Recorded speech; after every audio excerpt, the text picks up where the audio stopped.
This is Monday, September the 25th, 2006. My name is Margaret Lostroh, Lohstroh, and I will be interviewing Robert Jacob Muehlenhard. We will be doing the interview at my home, my husband's home, at 3738 Yellowstone Drive, Cincinnati, Ohio. I am a member of the National New Deal Preservation Association, who has been doing interviews for the Library of Congress for several years, and also the Cincinnati and Hamilton County Public Library will be getting a copy of this tape. We will be beginning very soon, and this Robert Jacob Muehlenhard served in World War II in the Army. We will begin in just a few minutes.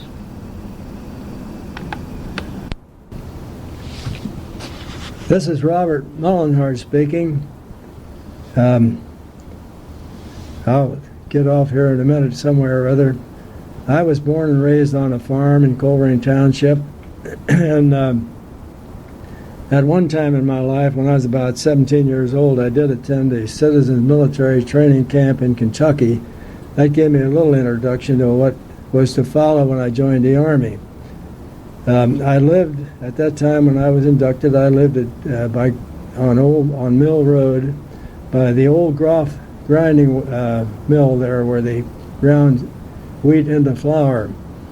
And I was married, had one child, and at the time I was drafted, my wife had been pregnant for about 2 or 3 months. But I was drafted in late March of '45, and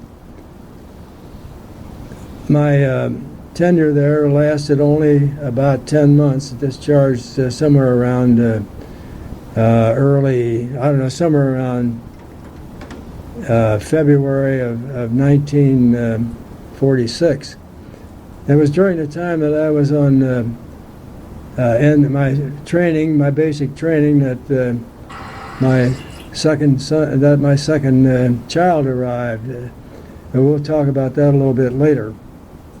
I was drafted, as I said, and got my letter of induction, and caught the bus that day. I know there's a lot of preparation to make before you leave.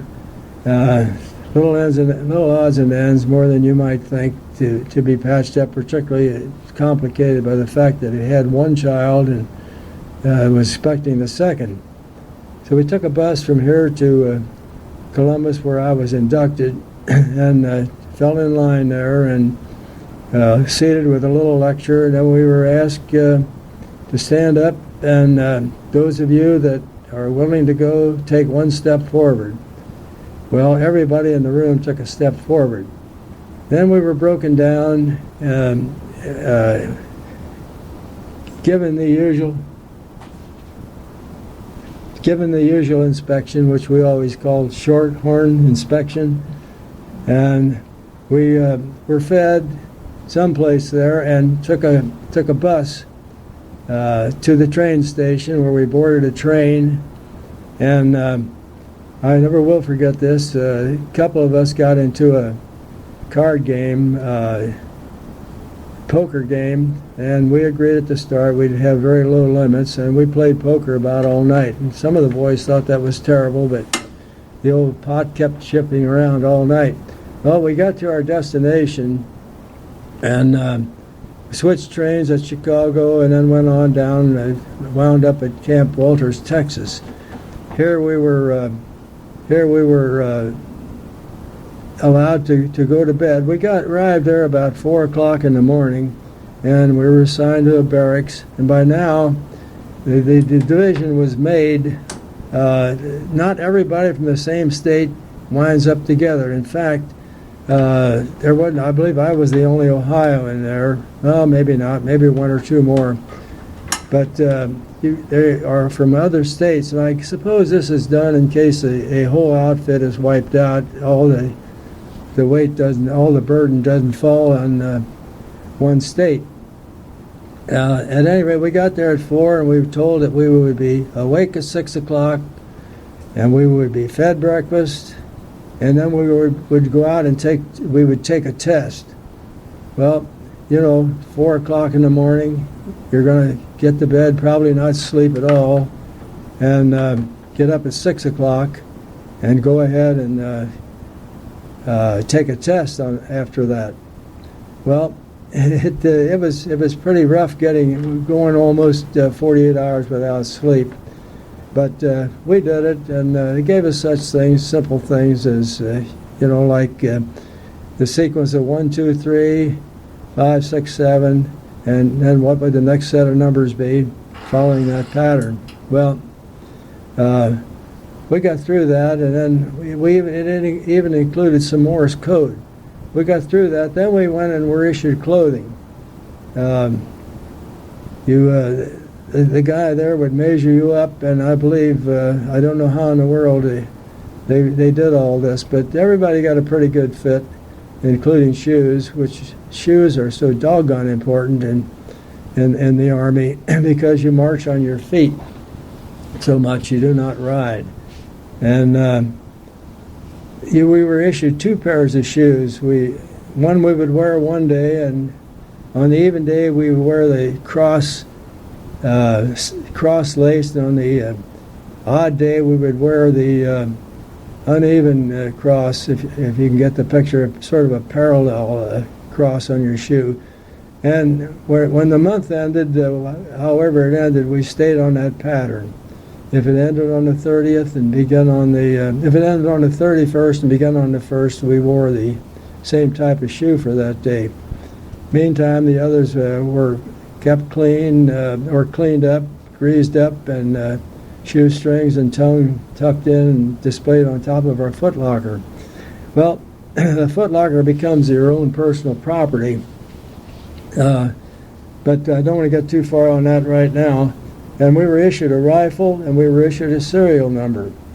And fortunately, I don't know, for some reason I figured, well, we're going to be checked on this, so I memorized my rifle number, about 7 digits, and I memorized my serial number. And sure enough, an officer stopped me and said, "What's your serial number, soldier?" Well, I was able to tell him, and he was satisfied with that. And you learn to use the word "sir" pretty quick. If you're going to ask a question, you better begin your question with a "sir." We were fed well. I have to admit that 3 square meals a day. Of course, we're in basic training now, and I remember everywhere we went, we walked, and always these sessions were held a couple miles from the campsite, and at night we would sleep with windows wide open, and many people come down with colds, including me. And we were told that's because we were still soft yet, that we would harden down to that, and we did. Cigarette smoking was permitted. There were cans in the barracks. I happened to be on the 2nd floor of the barracks, and first bed toward the stairwell. There was a platoon. There was a squad leader selected for each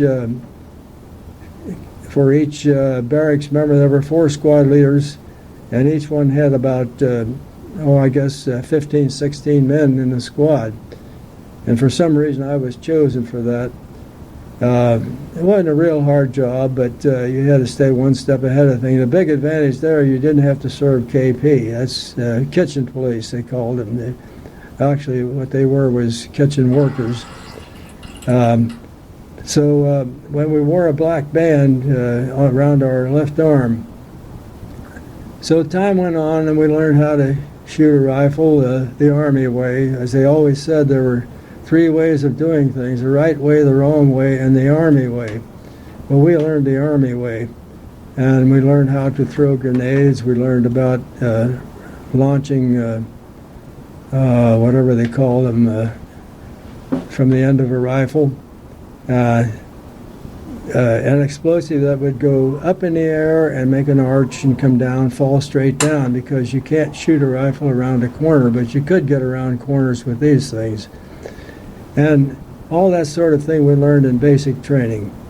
Meantime, the mail call every day was a big event. No matter what time of the day we arrived back, we always had mail call, and how we look forward to that. And I have to say this, that my wife was very faithful in writing. Every day I wrote her, and sometimes it was only a couple sentences. We would get in late and out late. But one thing I did miss on boarding this train, I'll get to that a little later. It was hard to leave home, of course, but now our basic training, after we finished that, we were sent to Fort Ord, California, and that is, at least I was. And there we start all over again. Now you're out there, back at Camp Wolters, Texas. You couldn't keep your gun enough oil on it. You couldn't keep any oil on your gun because the weather's dry and it didn't rust. Now when we got to California, we had exactly the reverse. We couldn't keep enough oil on our guns because it's wet and damp there at Fort Ord. And so that was kind of a relief, because you could your gun didn't have to be so meticulously clean as we had to keep them at Camp Wolters. And we spent some time there. We took training there over the side of the ship. This is where they string this netting of rope, and you go over the top with your gear and all on, and then you crawl down the side of the ship on these ropes. Well, what it was preparation for invading Japan.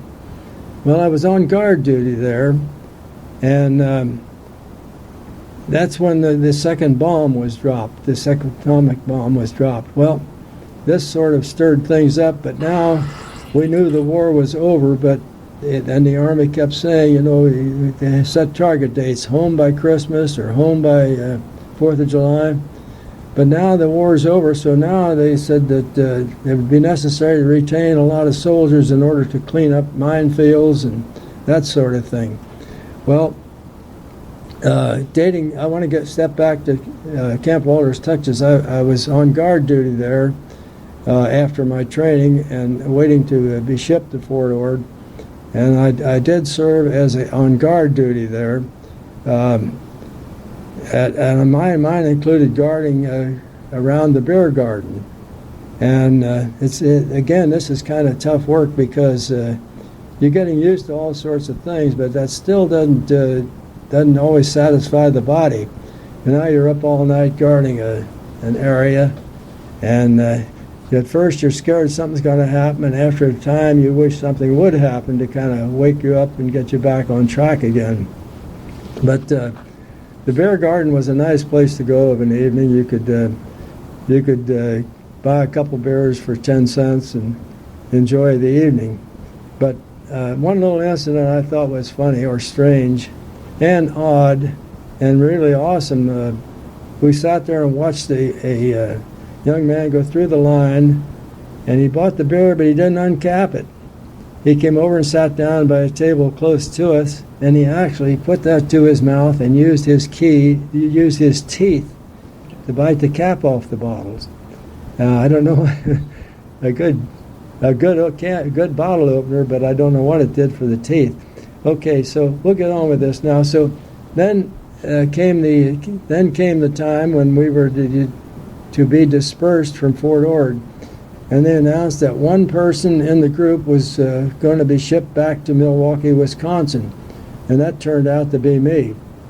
And from Milwaukee, there was a disciplinary barracks where the boys, not the foreign prisoners, but these are war prisoners. That's our own boys who had gone AWOL and other things that they had done. So this is where I was shipped to, and again I became the squad leader there for whatever purposes a squad leader was needed, which wasn't too much at a place like that.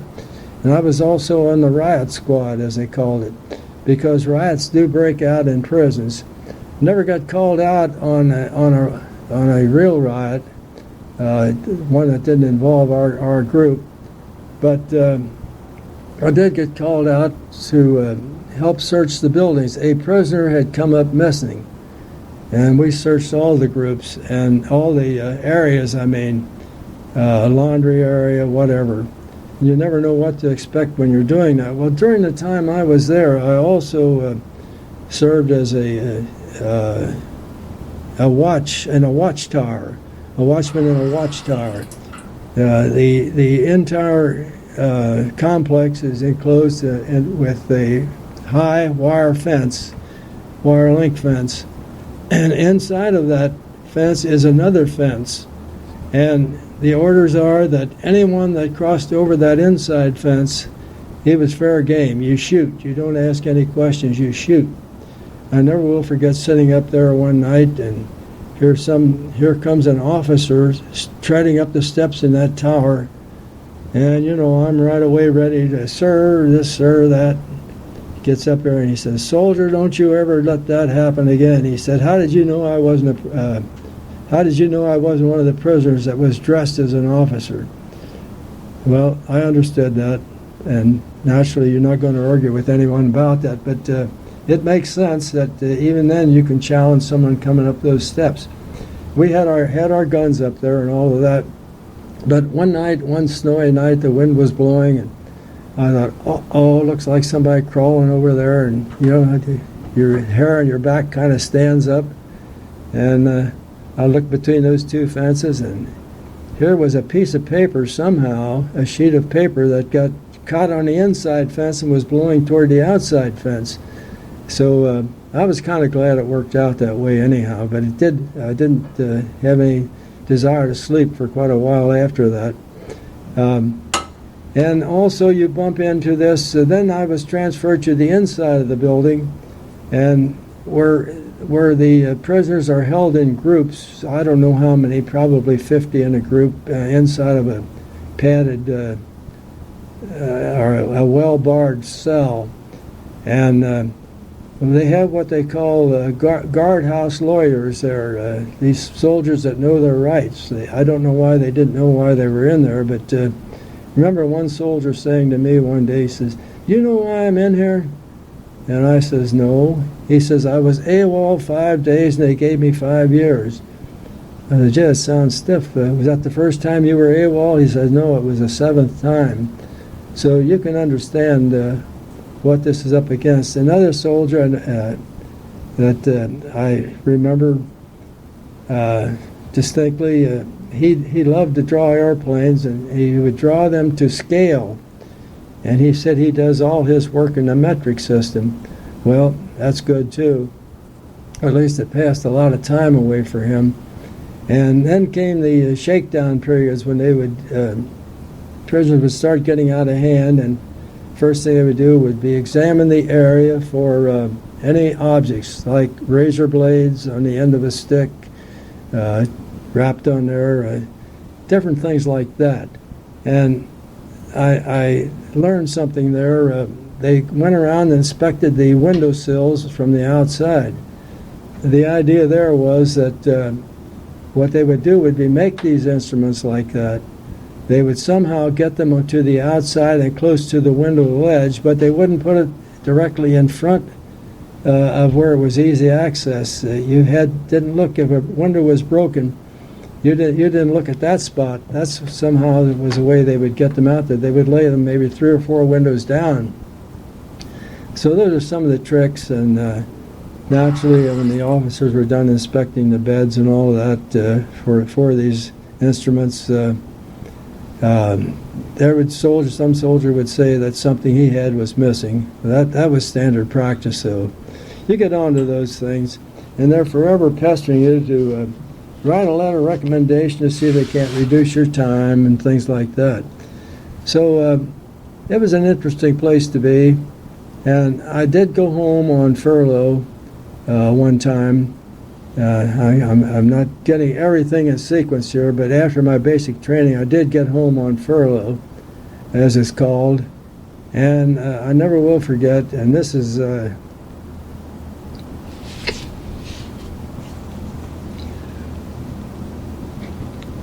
Let me turn off.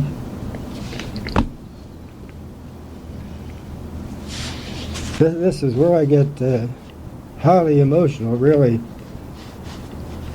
Turn it off. I see, I was telling you about when we came home, and I spent 2 weeks with my family, and then it came time to part. And I took a train out of the terminal, Union Terminal in Cincinnati, and I looked back, and there was my little daughter waving bye, Daddy. So I rode this train for, oh my gosh, a day, I guess, and we wound up someplace way out in the middle of nowhere in Texas and hauled back to, I'm a little mixed up here. I went back to Milwaukee, yeah, and I went back to Milwaukee, and then came the notice that I was being discharged. Prison life, being a guard there was not bad. The only requirement was that we had to be in condition to report. Since I was on the day shift, we reported at 7 o'clock in the morning, and we were off at 3 o'clock in the afternoon. And the rest of the time was literally free, with the one exception, which I'll talk about. But Milwaukee was a great place to be. They had a nice PX. We would go down to the PX and do whatever there. The ladies would serve us cookies. They would do such things as make a voice recording, cut a voice recording, take your picture, just about anything like that, and do some sewing for you even if you needed it. And then once in a while were fortunate enough to get tickets to go to the live theater there, stage shows. The better shows, though, where you couldn't come close, but such good shows as Life with Father and things like that, you would many times get a free ticket. And you buddy up with, like every place else, even around here, you have a special friend, and he usually goes with you. And so I sort of enjoyed my stay in Milwaukee, and I've always respected the people there for that reason, that they had such a nice PX, and thought well of the soldiers. We had a couple of soldiers that I met once in a while. Even I was ashamed of them, but the people, I think, understood that. Now, then came the day when I was to be discharged. I know I woke up the next morning on my discharge. I didn't wake up. The guys hauled me out and dropped me in the snow, and which I didn't mind because I was going home. And I traveled from there to Camp Atterbury in Indiana, and that's where I was discharged. And we got a sum of money for being discharged, and the advice was, here's an envelope with the stamp, put it in there and drop it in the mail. Well, some of the boys didn't take that advice, but the previous experience was that many people knew that they might have money and they would get, as they say, rolled. Money's taken away from them. So then I got home, and I was down the terminal, and I got there a little ahead of schedule. I was drinking a cup of coffee when my wife discovered that she came down with my brother-in-law to pick me up. And it's awfully odd to wake up the next morning with all of this without having, thoughts of what's going on back in Milwaukee. Because, as I say, that part of the thing I didn't mind. And my wife came out to see me once when I was out there, and we ate we ate our meals at the barracks, but she said she was coming. My gosh, what am I going to do? So I asked at the PX there what they would do, what I should do, or what I could do. said, well, if I were you, I would start right down through the business center and go to the owners and see if one of them would rent you a room, which I did. And about the third one, I was successful. I went out and interviewed this guy, or they interviewed me, I guess. And I told my wife, I said, you better bring our marriage license along because I think the guy is a little suspicious. So, yeah, and all I had to do was be back for duty at 7 o'clock in the morning. 3 o'clock in the afternoon we was off, and then we'd take off. And my wife would come and we'd eat at the barracks. She only stayed a few days, and which was permissible, which I thought was awfully nice, because you're used to being hammered from pillar to post anyhow. But that's my experiences in the Army. While I realized at the time what a problem it was, or what the anxiety and all that about what's going on at home, I'm kind of proud of the fact that I did serve. Yeah. And I must say that I never really looked forward to invading Japan anyhow, because I'm sure that would have been a real slaughter.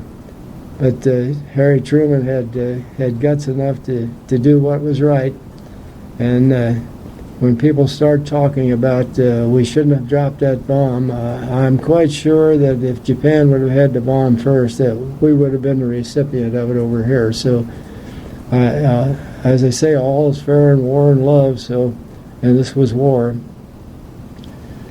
So that wound up my military career, and I wish that I had. Often wish that I had kept a daily diary. Now, I am told that keeping a diary is one of the hardest things there is to do. But it would have been kind of nice to look back on now, and it would have given me a little better record, and I might have been able to report a little bit differently on this talk here today. So, thank everybody. That's it. Okay, now when you got home, did you take a period of time off before you? No, I went right to work. Yeah, right. Is that when you started at P&G? P&G? No. I was working there. Oh, were before, you? Yeah. Mm-hmm. Mm-hmm. So they were good. Well, they sent us the funny little things. I should have written this down. I was in camp. I was at Camp Wolters, and they mailed out the Christmas gifts to us. And I was transferred. So the Christmas gift here at Camp Wolters, and I'm in Fort Ord. Okay, I'm transferred from Fort Ord back to Milwaukee. So the Christmas gift followed me to Fort Ord. now it has to follow me to Milwaukee. And they had coffee in there. It was in a glass jar. That jar broke, and everything was spewed with coffee. And they also had another thing in there, a little cigarette lighter, shaped like a bullet, and highly polished silver, or I don't want to say silver, stainless steel. Well, someone at camp in Milwaukee was smuggling in dope. Somebody from the outside, and they wanted to make sure. They were trying to trap somebody who was doing that. So we underwent inspection every morning before we went on duty. Even ran their fingers through our hair, checked the cuffs and things like that for carrying dope. This guy comes across this cigarette lighter, and I think he really thought he had some. I should have brought that along. I still have it. That would have been great. No, I think I'll get it for you and show it to you. I'll set it out so I don't forget about it.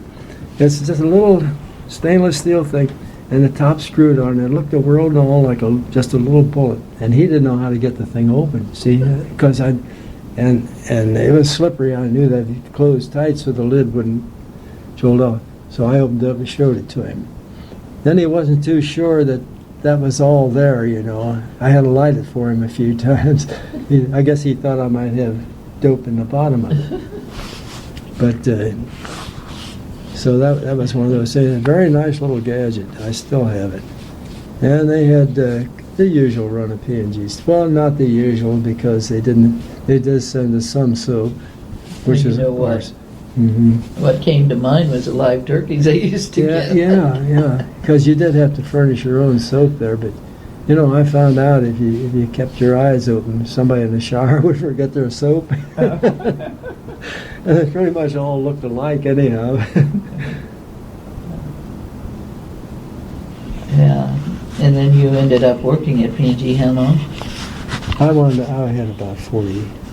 I had 39 years, I think, in there. Yeah. Did you ever join any of the military groups? No, I did not. No, I didn't even keep their insurance, Oh, did which you? was a mistake. I should have. But not that I need it, but I mean, it would have been nice to have. Okay, well, I really thank you for doing this. You don't know how many different aspects you brought into at least my base of knowledge.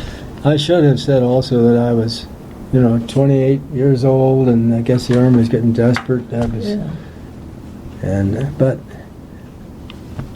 I tried to think through some logical sequence, and then I forgot certain little things that sure. would have been of interest. Absolutely. But sorry I broke down there, but No, it's a fun thing to remember, yeah.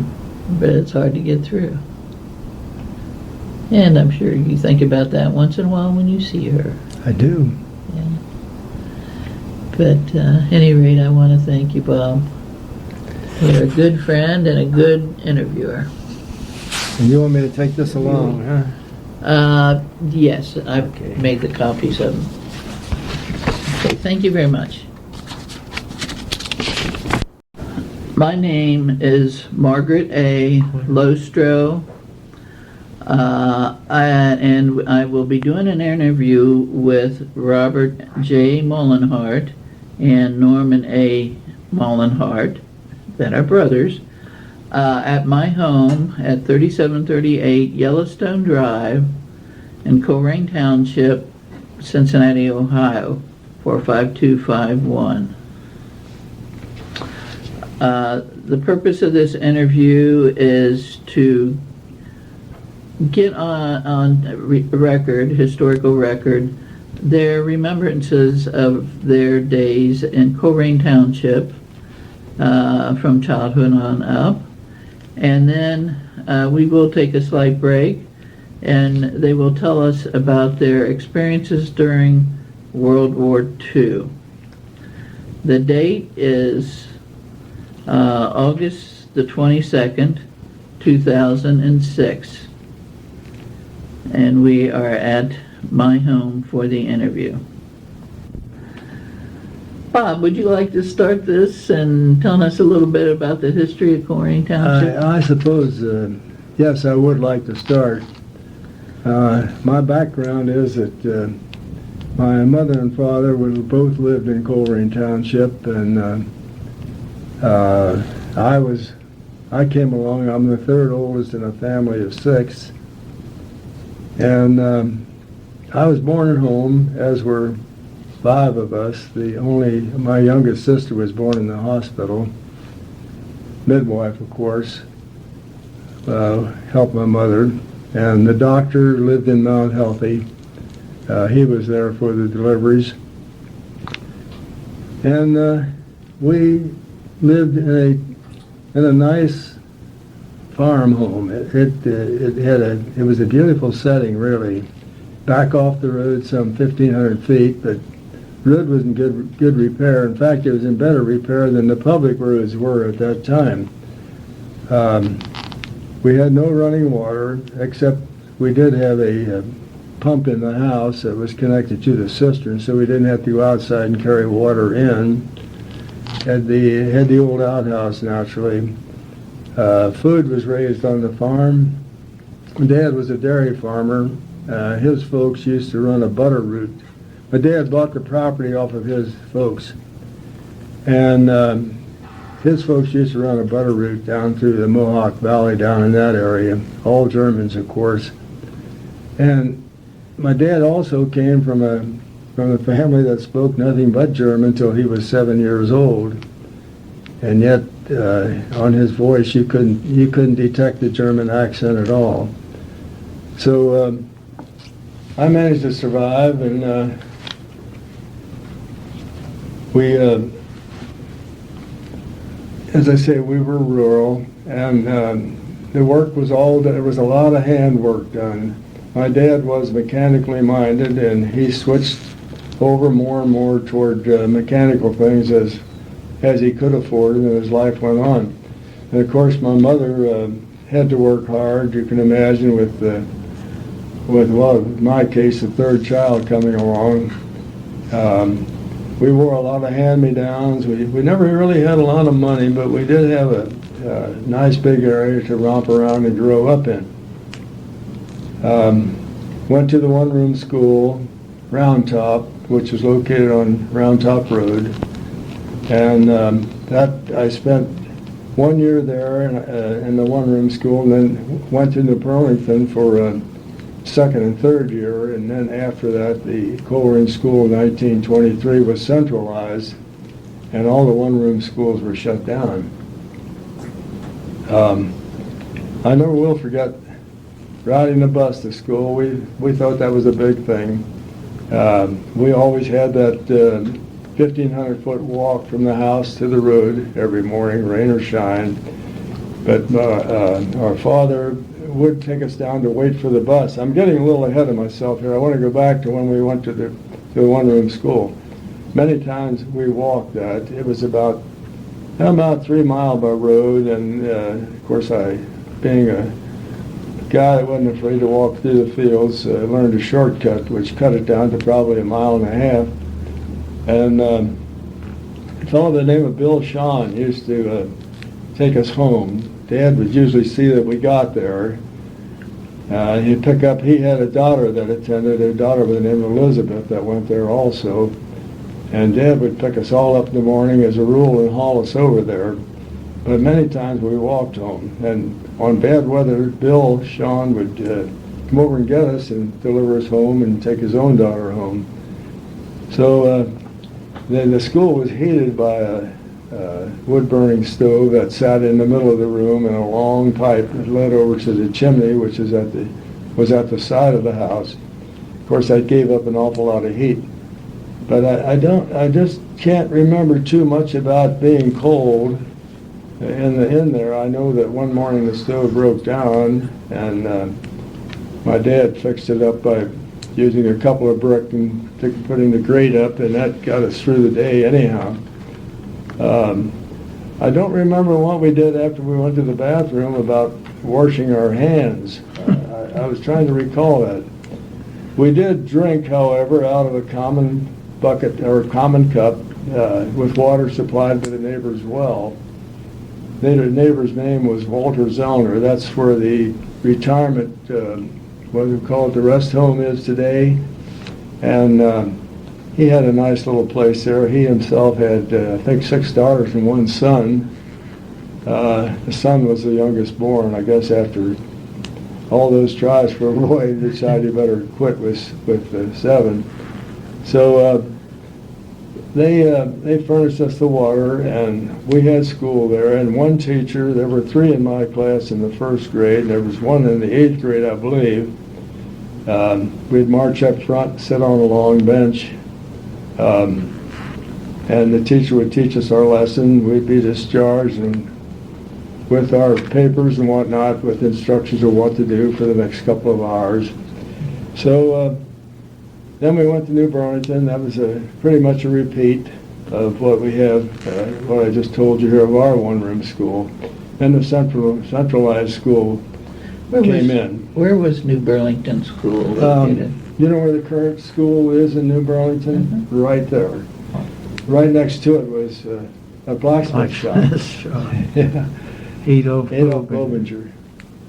And it's quite interesting, I think, to watch a blacksmith work.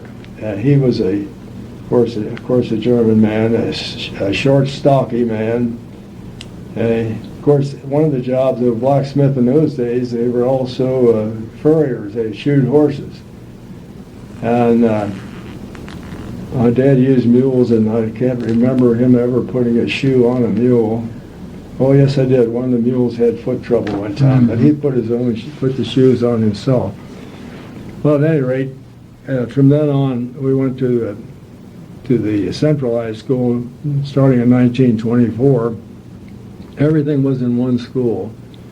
And that was the year, I guess I missed more time that year than, well, I did miss, I bet I missed over half the session because of sickness. All these people thrown together from the rural areas, and scarlet fever, mumps, measles, everything else. And of course, being of a large family and four of us going at that time, what one didn't get, the other one did, and then brought it home, and the rest of us had it. And during that period also, the dad, being a dairy farmer, was not allowed. He could feed the animals, he could do everything with the animals except milk. This was an effort, of course, to prevent the spread. That's during the scarlet fever time. Yeah, during the scarlet fever. And this made it inconvenient, but they managed to get through it. So, and we wore a lot of hand-me-downs. My mother was continuously altering clothing or even changing the dyes on them. I don't know how in the world she ever got everything done that she did. So when in school life, I went on up through the school system and graduated from Colerain High School in 1934. I did, however, remain in the fourth grade an extra year, which maybe wasn't too bad because it gave me another year of growth. When it come to athletic time in the school, I had a year's extra growth and whatnot, experience, and that makes a big difference in high school, one year to the next. So graduated in 1934, and that summer I worked out. I hired out to a fellow by the name of Harry Zellner. I got $20 a month in my room and board. And this was a lot different than dairying, and of course I was coming up to where I wanted to be on my own, and I did this primarily to learn the business. Dairy business costs a lot of money to go into, whereas the gardening business, such as he had, growing potatoes, cabbage, tomatoes, beans, and whatnot, required a lot of work, but it didn't require the investment. Well, as luck would have it, the following summer, or the following spring, somewhere in March, got on at Procter & Gamble and spent the rest of my life there. So I was 19 years old when I was working at Procter & Gamble, and they were very good to me. Now, let's see what other things we want to talk about. As far as entertainment goes, Sunday afternoon, it was usually, we'd get a call from Charlie Timmerman. He'd come over here and we'll play cards or whatnot. And Timmerman, they were carpenters, and I might say more of the cabinet making variety. They did very nice work. And that was a Sunday afternoon that we happened to be, or that we would be home. On the other hand, we always had a lot of company. For some reason, people would come there on Sunday.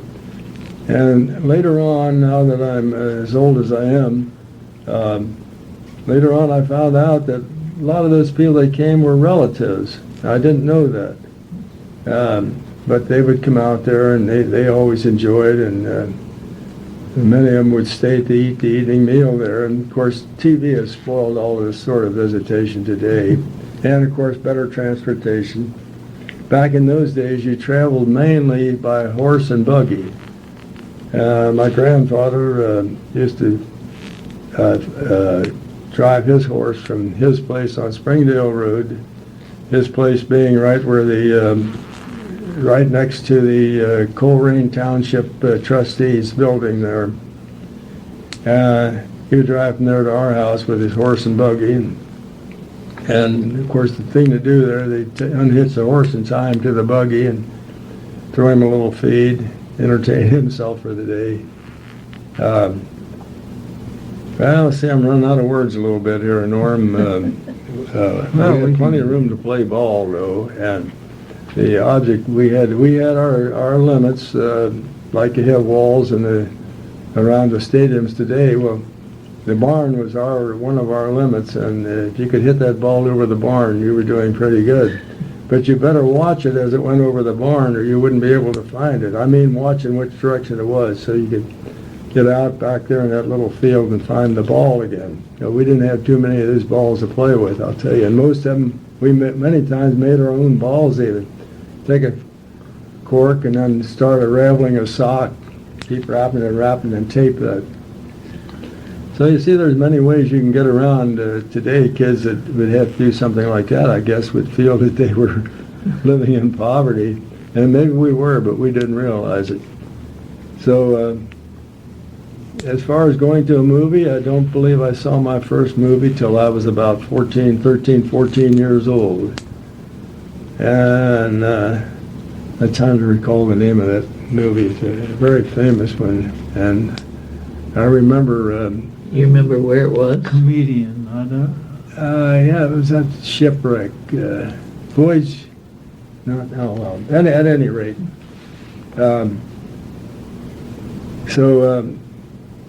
We still didn't see too many movies after that, but that was my first one. And sound movie had just came in at that time. The older movies, such as we used to see once in a while at school, were black and white with captions. Well, this was a black and white movie too. But then you can imagine when movies became colored, like more natural, what a big improvement that was. So, Norm, if you want to take over a little bit, I'm kind of... Okay. Bob's covered our basic boyhood things, you know. The farm was at over on Pippin Road between Adams Road and Springdale Road, and was on the west side of Pippin Road. As he mentioned, it was a pretty nice location. The drive came off of Pippin and wound up a hill with a couple of bends that, when it snowed real good and blowed, it drifted real well. And Dad told me when I was born in January 31, 1918, that when I was born, he had to go out to Pippin Road and bring the doctor in with his horse and buggy. So, and I remember Pippin Road as being a semi-paved. If there were a rut in the hillside or something, there at Pippin, right where the west branch of the Mill Creek comes across Pippin, the northern part of the west branch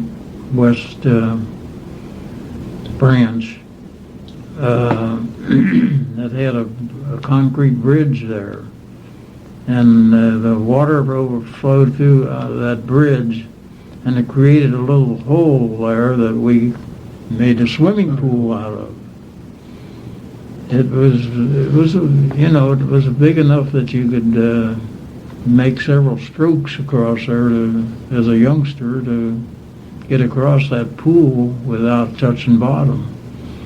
So it was an interesting thing there. The other thing is that that had a large growth of poison ivy there. And sometimes we'd get a patch of poison ivy from being around that place. But Pippin Road was rather a limited road. Very few people went. Today it's a main north-south artery. And I would expect that in the future that they're going to widen that even more than it is now. But it didn't go all the way through to Banning Road as it left Compton Road. It run up to the top of the hill and then quit there because there was a landslide. They could never fasten, never stabilize that place beyond the hill on the other side, because that was what we call Compton Creek, ran down through that area. There used to be like little falls. There were flat rock in there, and there were falls, and it was a pretty nice spot. Some of those places, old Bill Schoen owned both sides of that creek, and he used to have little parties and stuff down there. I think maybe he had a little like a little concession stand. Yeah, in the summertime. But for fun, well, we had manure carriers that carried manure out of the stables out into larger piles. We used to ride those litter carriers out and push them out and bring them back in, you know. One time I fell off and they scared the dickens out of the rest of the family because they figured I really got hurt. It was a pretty good drop off of that thing.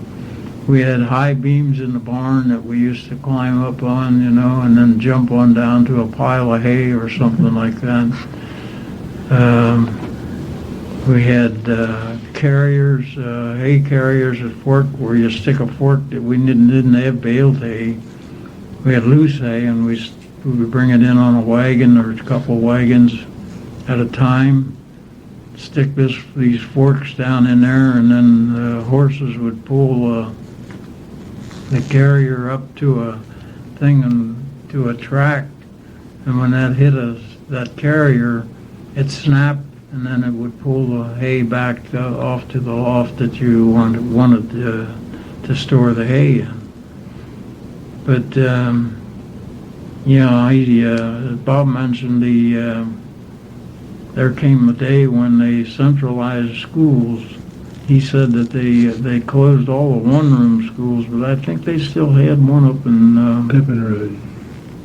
What do we call that area? Pleasant Run area that was open, and so I started in the centralized school the first year it opened. Our class 1936, which started there. I think we have a few people left today yet that were started with the school together. But this was quite a mix of people, and I knew very few people in that class except some immediate neighbors. And when neighbors were, you know, like if you went by the road, they were nearest neighbor probably was 2,000 feet or something like that, while other neighbors were over a mile. That we used to get together on Sunday, take the scooters and scoot along Compton Road, Pool Road, Cheviot Road, and go back Weast Road and around like that. We'd scoot all the way around there.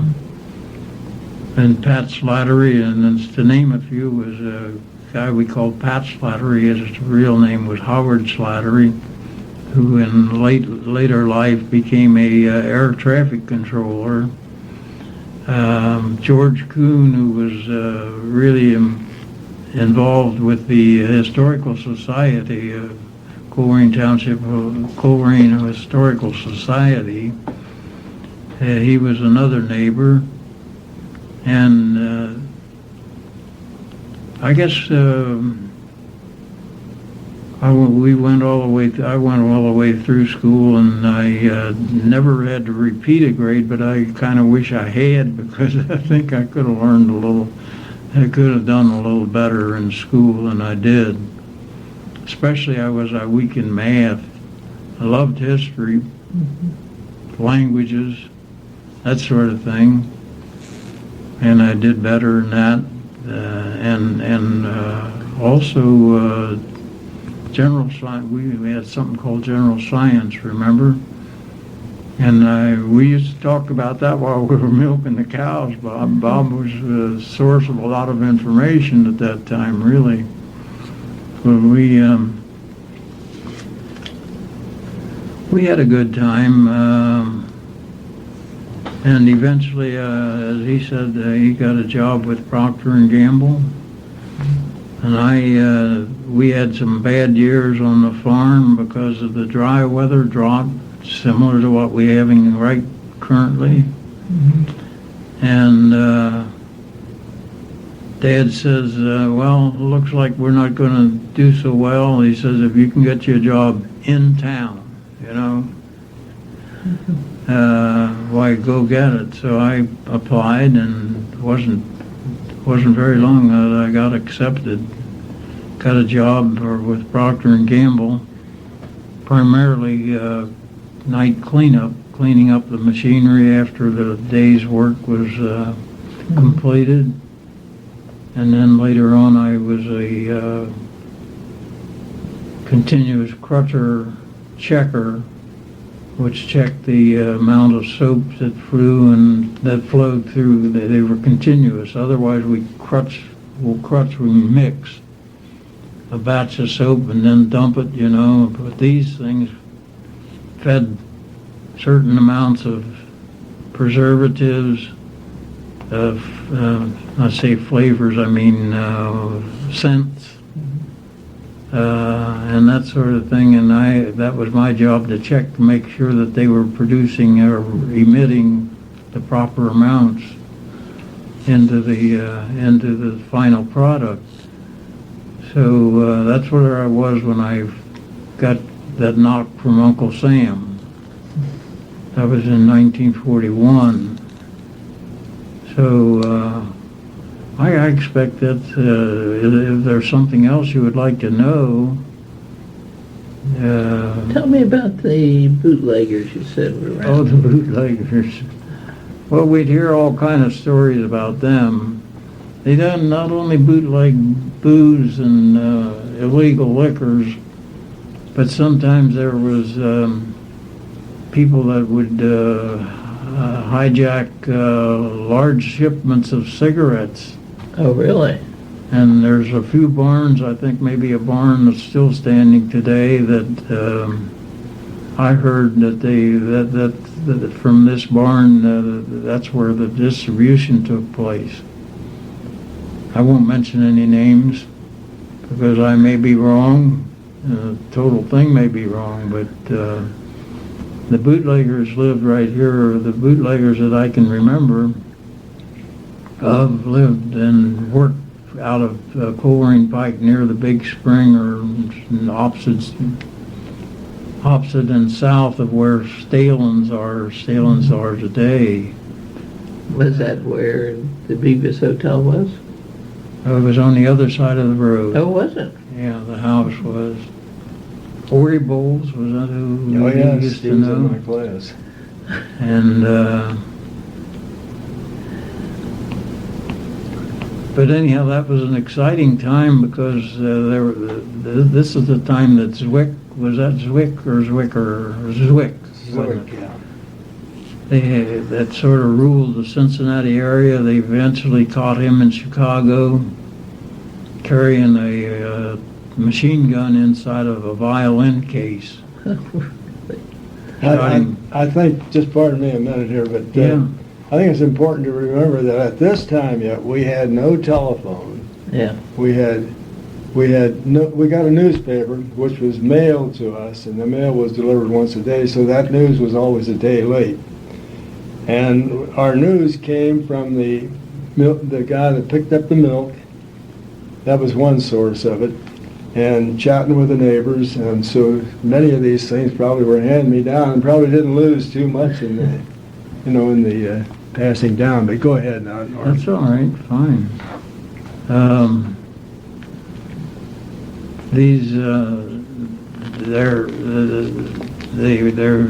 These people killed a guy. What was his name over in patrolman? Not a patrolman. What they call him, a liquor agent or something. Revenuer, I guess, would be Revenuer. the expression.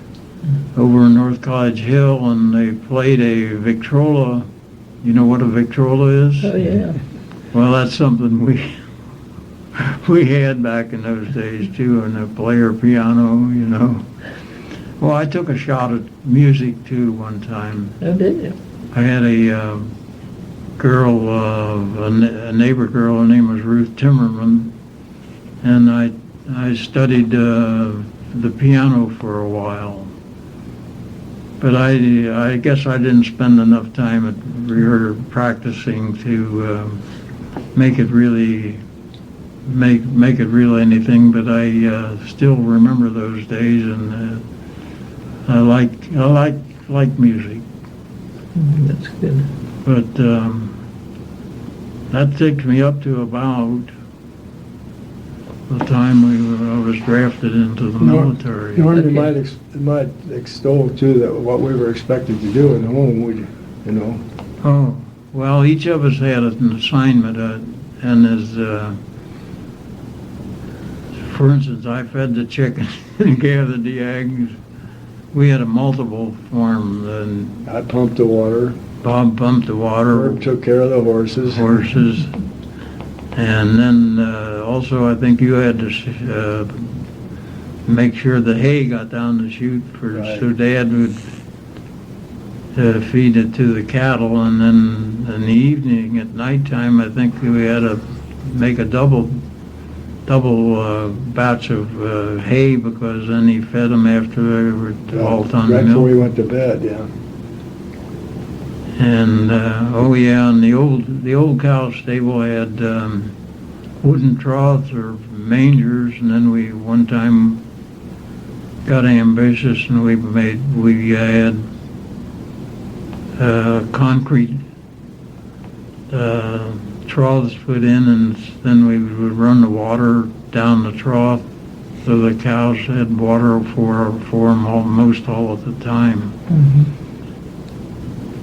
And we also put concrete block up so the stable would be a little warmer in the winter. Oh, yeah. But it was after the farm. During my senior year, one of our teachers, Alice Latcha, her name was then, took me home, and when we had wound up the hill and came off to the level up where the house was located, she says, "Well, now this is what I call a farm." Yeah. As I said, it was a picturesque setting, really. Oh, I bet it was up in there. Silos, couple barns, and we had wheat shed, and threshing was always a great time on the farm. Threshing and butchering, we used to butcher and kill our own hogs, and Silo filling also. silo filling, yeah, that's when Grandpa used to come over and stay overnight. We put his horse in the stable then. Yep, great times. Great. Bob, there's one name you mentioned I was wanting to get a little bit more information on. You mentioned somebody named Bobinger? Yeah, Adolf Bobinger. Adolf? Did he have sons? Yes, Yeah, he had several. In fact, his one son ran that Mount Healthy garage up there for a number of years. My Okay. uncle owned the area, but he rented out the repair portion to Adolf Bobinger, Uh-huh. Junior. Adolf was a blacksmith, Oh, he was about... the old man, Yeah. yeah. The father, yes. The reason I ask is that my mind goes different directions in history. And we were donated over in Green Hills this portfolio that the man that was hired from the government to do land maps of that whole area, going clear up to St. Francis Seminary in that area. His name was Bobinger. I was wondering if he might be one of the sons of this Adolf. I doubt it. Well, that'd be Eddie Bobinger, Norm. No. Well, Eddie worked for the down the courthouse, really, reproducing maps mainly, and that's. Oh, maybe it was then. It could have been. Oh, the one that used to live over in Yeah. Mm-hmm. That's the one I was wondering. He was in the engineers department, Yeah, he was in the engineering department. But gee, that area was this prior to Evergreen, Green Hills? That was, yes. Was prior to Green Hills, so I would think. No, that because he's about he my age. may have been Ed Behringer's dad, though. See, when they bought up Green Hills, That would How have been old were about we then? 1935. 35. A little earlier than that, wasn't Oh, yes, it was. No, I believe that was the right time, because I remember, they had wanted to get Dad's place under contract, it? too. Yeah. Frederick Smith went through, and $10 or $15, he'd get a contract to sell the place. Well, when the government they bought off of Frederick Smith, and he got a commission on it. Right. Or they did. Okay, I was just curious as to whether there would be a connection. There was a Bobinger that owned Standard Publishing Company, too. Didn't know that. See how He lived history on goes? He lived on Adams Road over in Springfield Township, though. Right on top of the hill. Remember where Dave Shield lived? Mm-hmm. And sort of on the opposite side and north just a little bit. Okay, Huffmeyer's place, huh? Huffmeyer's old place? No, that area? this is on Adams. Well, yeah, Huffmeyer curve there. Shield was here, and Bobinger, and Huffmeyer was around the corner there. You remember Huffmeyer? Well, that was Miles Road you're thinking of. Oh, yeah, you're right. That'd be the right area. Yeah, but Okay. I think we'll take a slight break here and then we'll get into your military history, if that's all right with you.